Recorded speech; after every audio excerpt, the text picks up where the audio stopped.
মানিকগঞ্জে জাতীয়তাবাদী পেশাজীবী দলের কেন্দ্রীয় নেতৃবৃন্দের সঙ্গে শুভেচ্ছা বিনিময় ও আলোচনা সভা অনুষ্ঠিত হয়েছে।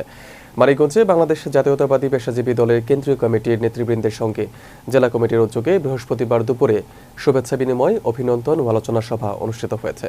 মুন্সিগঞ্জ জেলা প্রতিনিধি এস.এম. নাসির উদ্দিন জানান, অনুষ্ঠানে প্রধান অতিথি হিসেবে উপস্থিত ছিলেন বাংলাদেশের জাতীয়তাবাদী পেশাজীবী দলের কেন্দ্রীয় কমিটির সভাপতি আরিফুল ইসলাম জিয়া।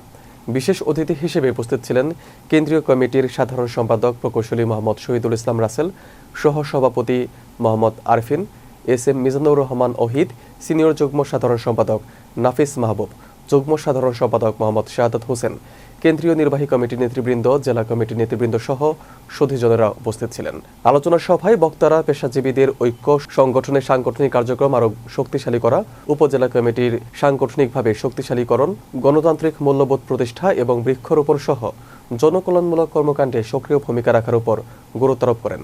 একই সঙ্গে কেন্দ্রীয় ও জেলা কমিটির মধ্যে সমন্বয় বৃদ্ধি এবং ভবিষ্যৎ কর্মপরিকল্পনা বাস্তবায়নে একযোগে কাজ করার আহ্বান জানান।